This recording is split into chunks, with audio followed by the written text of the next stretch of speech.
Over the years, we've seen a lot of different Funko Pops on Pawn Stars. And well, today, everybody, we are back with another episode where they had Funko Pops on. This is a bit of an interesting one, though, because it isn't just a regular figure, and that's all I know so far. Let's see how it goes. How you doing? Hey, how's it going? All right, well, you have a Deadpool Pez container, but it's pretty big. Tell me about it. You see what I'm saying, everybody? It's not a regular figure. It is a giant Deadpool Pez dispenser. I remember when Funko Pez was first released. I believe it was 2017, and I collected a good amount of them, which we'll take a look at in a second. But first, let's keep going with the video. It is big. It's 7 feet tall. It's a one-of-a-kind. It's made by Funko, and it's a Pez statue. Does it actually function like a Pez, or does it just look cool? Unfortunately, it doesn't. And even if it did, I guess we'd have to find candy big enough to put in it. Wouldn't that be so cool? The actual dispenser, like, tips back. I wonder, though, the head must be, like, super heavy. If they did that, it would probably topple over. But I would love to see, like, the actual... Okay, now that I think about it, that spring would be massive. It would never work, but you'd love to see it. Not that you would put candy in it, but it would just add a little bit extra coolness to it if it actually opened up like a Pez.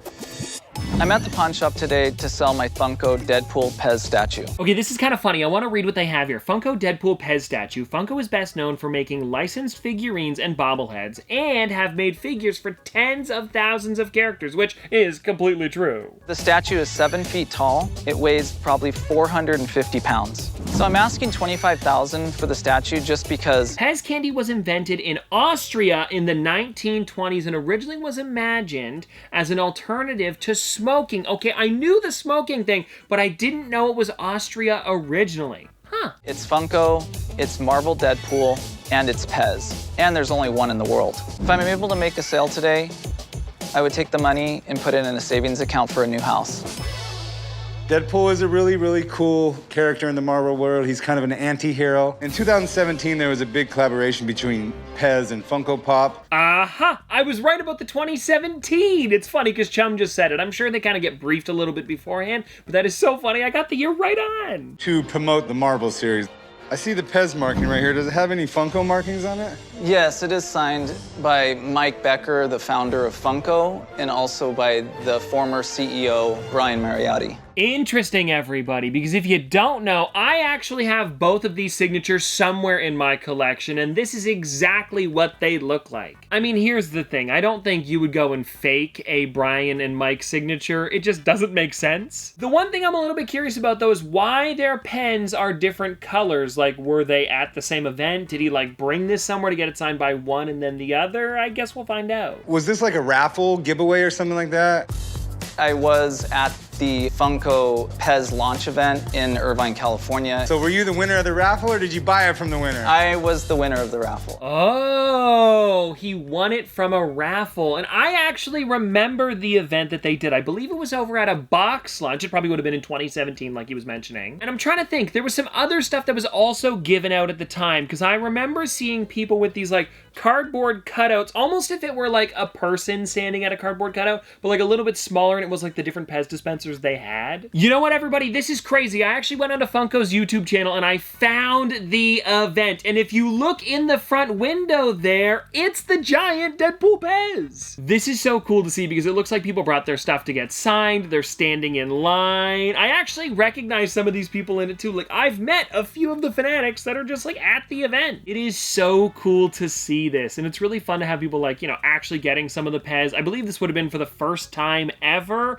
Yeah, they also gave out these limited edition gold ones, I remember too. I think there was only about 50 of each of them, something like that. Like, they were super hard to find. Oh, and there we go, everybody. We have Mike and Brian actually sitting at the same table doing a signature. And funny enough, okay, this is so weird that I knew this, but if you take a look, Mike has one pen, Brian has another, probably so they could sign like at the same time. And I'm wondering if Mike's is black and then Brian's is silver. It's gotta be. He's covering the top of it, so I can't tell from the video, but I'm guessing it would have been. And wow, everybody, yeah, there we go. Look at that. The next shot over, we actually have that giant Pez in the window, and then there is the displays, like the smaller ones that are like the cardboard cutouts they had floating all over the window. It's a thing that Box Lunch does. If you've ever been to their store, they actually have a lot of those kind of like nice displays, and they usually look pretty sweet. So it's cool that people also got to take these ones home. Oh, and actually, now that I'm looking at here, there's like a million different markers on the table, so they probably just both picked one up and signed it. Anyways, continuing though. Yep, there's that Deadpool Pez again. People entering the raffle, and they're calling the name, and there we go, everybody. That's him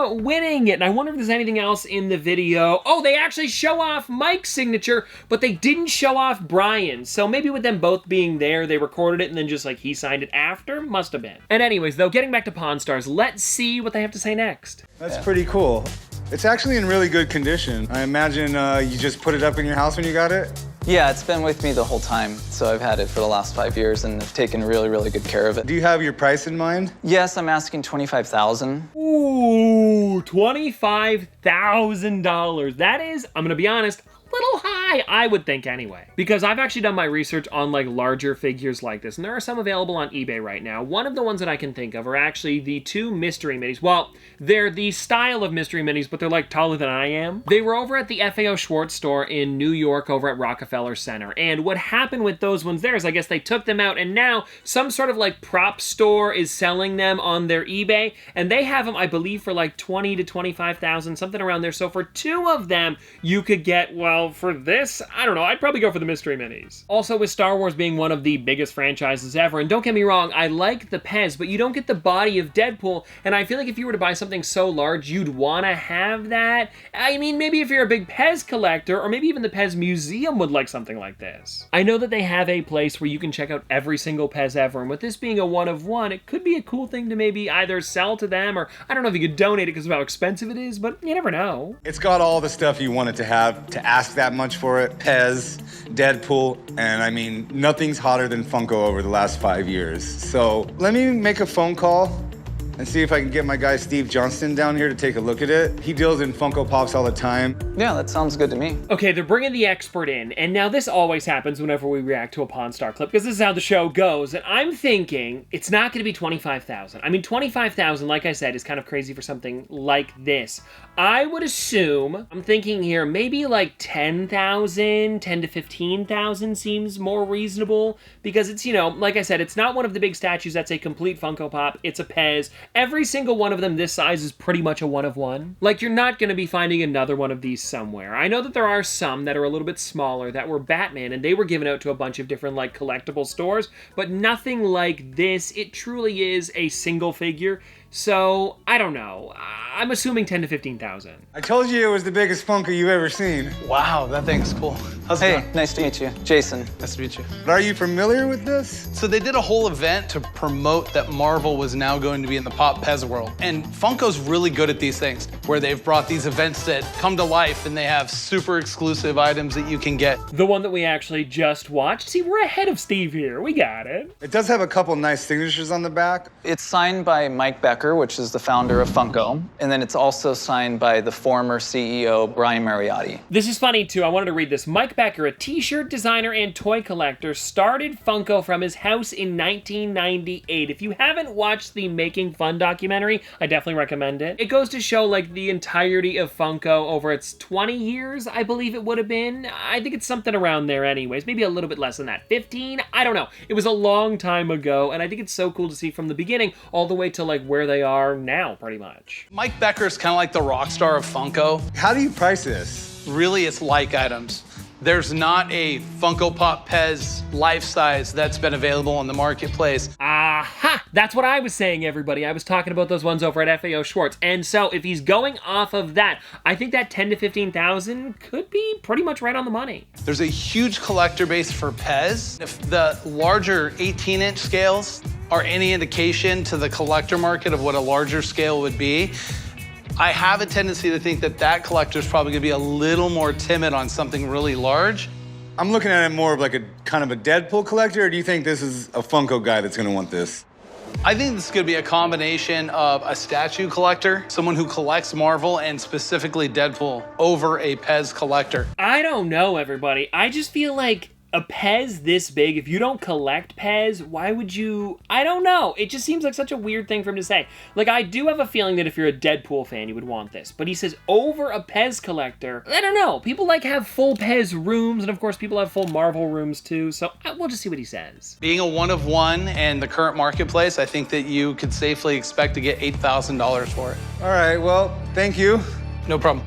Good luck. Ooh, a little less than I said at 8,000. I still think that is a really reasonable offer. And if Chumlee says like, what, 6,000, 7,000, I think that would totally be like right around the mark. I don't know. I just feel like something like that, who are you going to sell it to after this? Like, I feel like that is a pretty good price still. Especially because he got it free through a raffle. Like, I would totally take 7,000. All right, so Steve's valuing it around 8,000, and you're initially asking $25,000 for it. I mean, this is awesome. I'd love to buy it from you, but I'd probably be at about 5,600, and I mean, I was willing to come down to 18. Ooh, 5,600 down to 18,000. I don't think they're going to be selling this one today. It just doesn't seem like something that they're going to agree on, especially because he was coming in for like 25, getting like, what is that, a quarter? Not even? I don't know. I think you're right. For me, it's just too much right now.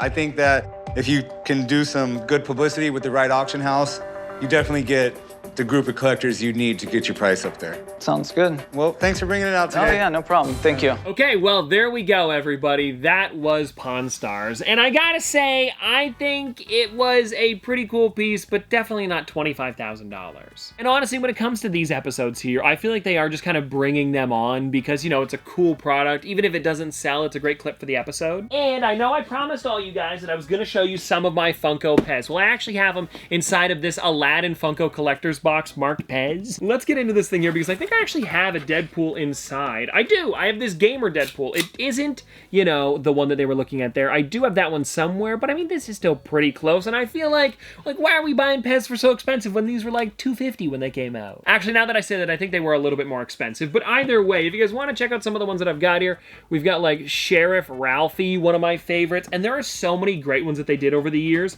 Like, look, we've got like Maleficent. I think this one is so nice too. I'll be honest, everybody, my bucket is deep with Pez here, and I'm not going to go through all of them today, but because we were talking about them, I figured we might as well mention a few, and I would love to do like a collection video on these in the future. I just don't know if you guys would enjoy that, because there are so many, and if you would like to see something like it, please pop it in the comments, at least today. Let me find one more, I'll show you something else cool. Okay, I couldn't pick one, everybody, so I grabbed three here. We got Beast, Spyro, and Batman from The Dark Knight, and I think, honestly, like I said, this was one of my favorite collectibles for the longest time, and they just kind of stopped making them. I think they kind of like phased them out slowly. The last one they did was Five Nights at Freddy's, and I love that set. Anyways, though, everybody, with that being said, it is pretty much all that I have for you today. I'm hoping that we can continue to see Funko Pops on Pawn Stars, because I would love to do another one of these in the future, too. And let me know what you guys think. What would have been the max amount you thought that they were going to pay for it? Or maybe if it's something that you would be looking for in your collection, what would you have paid for something like this? And take money out of the equation. Like, what is the most that you would spend on this if you had an unlimited amount? And I understand that you would just say, well, whatever, because I have an unlimited amount, but you know what I mean. Seriously, though, hope you guys enjoyed. Have a great one, and I'll see you tomorrow.